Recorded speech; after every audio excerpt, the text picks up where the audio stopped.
Selamat malam dan selamat berjumpa kembali pada Renungan Malam Selasa 15 Agustus 2023. Mari kita membuka renungan malam kita dengan berdoa. Marilah berdoa. Dalam nama Bapa dan Putra dan Roh Kudus. Amin.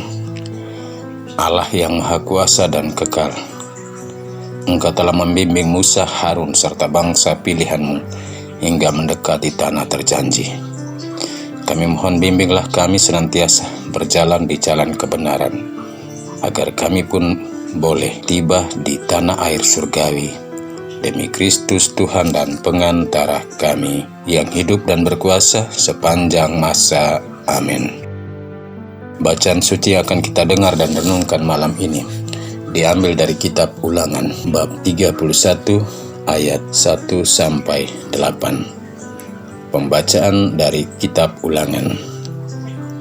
Musa menyampaikan pesan ini kepada seluruh bangsa Israel. Aku sekarang berumur 120 tahun. Aku tidak dapat dengan giat memimpin kalian lagi. Dan Tuhan telah bersabda kepadaku, Sungai Yordan ini tidak akan kau seberangi. Tuhan Allahmu, dialah yang akan memimpin kalian menyeberang. Dialah yang akan memusnahkan bangsa-bangsa dari hadapanmu, sehingga kalian dapat memiliki negeri mereka. Yosua akan memimpin kalian menyeberang, sesuai dengan sabda Tuhan. Tuhan akan memperlakukan bangsa-bangsa itu sebagaimana Ia telah memperlakukan Sihon dan Og, raja-raja orang Amori, yang telah dipunahkannya beserta negerinya. Tuhan akan menyerahkan bangsa-bangsa itu kepadamu, dan kalian harus memperlakukan mereka tepat seperti perintah yang kusampaikan kepadamu. Kuatkanlah dan teguhkan hatimu. Janganlah takut dan janganlah gentar karena mereka, sebab Tuhan Allahmu, Dialah yang berjalan menyertai kalian. Ia takkan membiarkan dikau dan takkan meninggalkan dikau.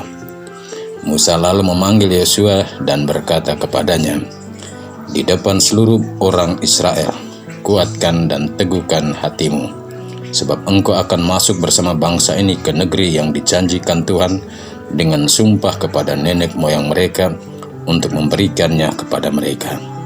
Dan engkau akan memimpin mereka sampai mereka memilikinya. Sebab Tuhan, Dia sendiri yang akan berjalan di depanmu. Dia sendiri yang akan menyertai engkau.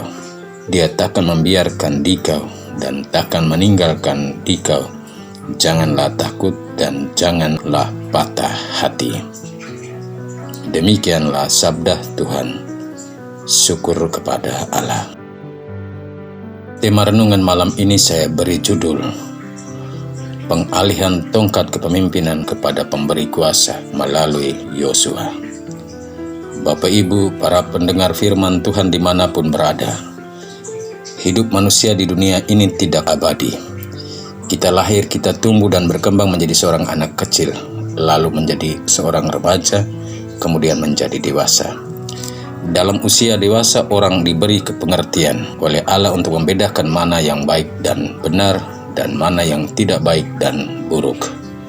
Dalam usia dewasa ini, orang sering mengalami penemuan akan identitas diri dan kemampuan yang dikaruniakan Tuhan kepadanya, yang kadang kita sebut dengan talenta atau bakat.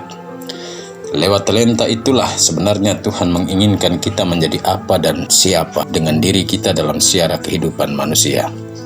Semua tahap kehidupan manusia di atas juga dialami oleh Musa dalam siara hidupnya, dan akhirnya kita juga mencapai usia lanjut.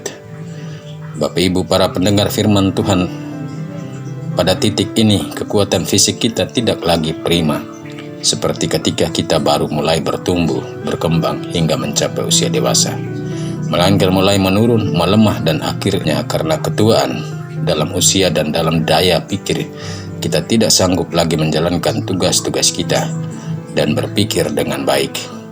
Maka perlahan-lahan kita mulai mengalih-offerkan tugas-tugas kepemimpinan dan kegembalaan kita kepada orang-orang yang muda.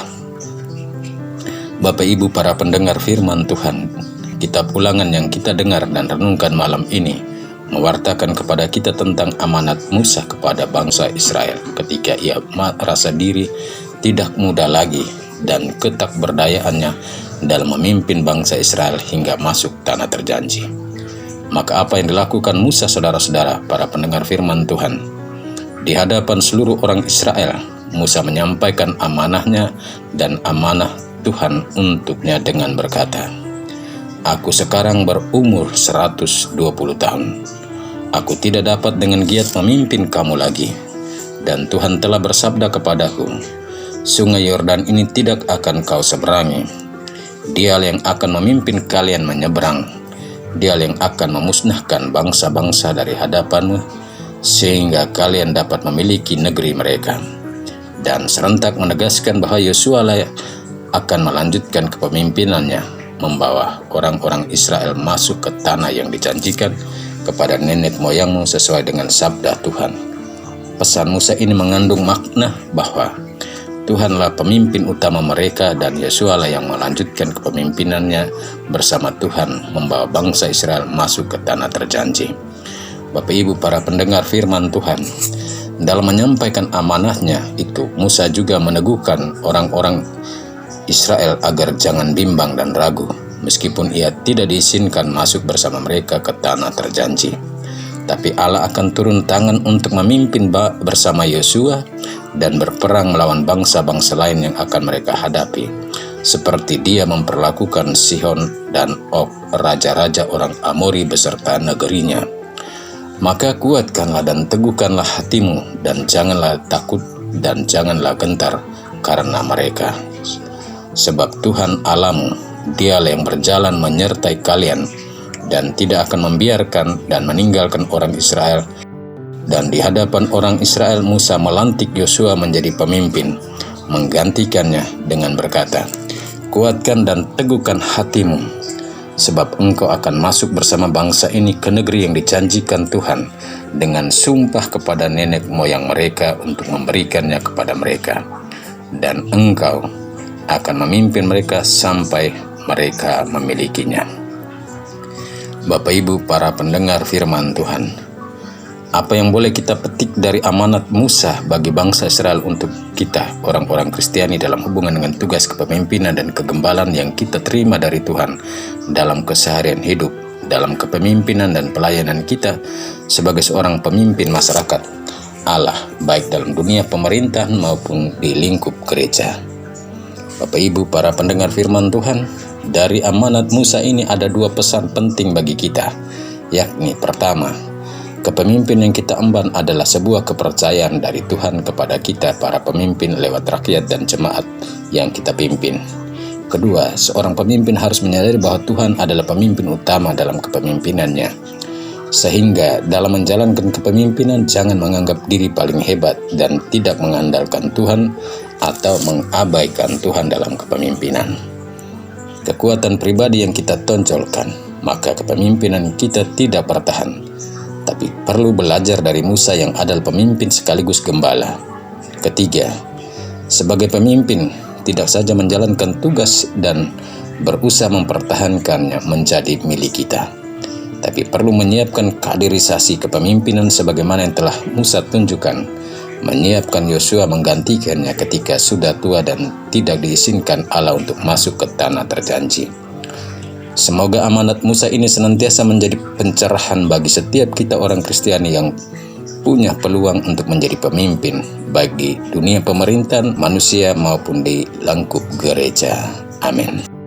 Marilah berdoa. Ya Allah yang Maha Kuasa dan pemimpin segala pemimpin, kami mohon, sertalah para pemimpin kami dalam lingkup apapun agar mereka sadar bahwa kuasa kepemimpinan mereka berasal dari-Mu. Demi Kristus Tuhan dan pengantara kami. Amin. Marilah mohon berkat Tuhan. Tuhan bersamamu dan bersama roh-Mu. Semoga kita sekalian dan juga para pemimpin kita saat ini dan para calon-calon pemimpin kita yang baru senantiasa dinaungi, dilindungi, dan dibimbing oleh Allah, dan istirahat kita malam ini juga diberkati oleh Allah yang Maha Kuasa, Bapa, Putra, dan Roh Kudus. Amin. Selamat beristirahat. Tuhan memberkati.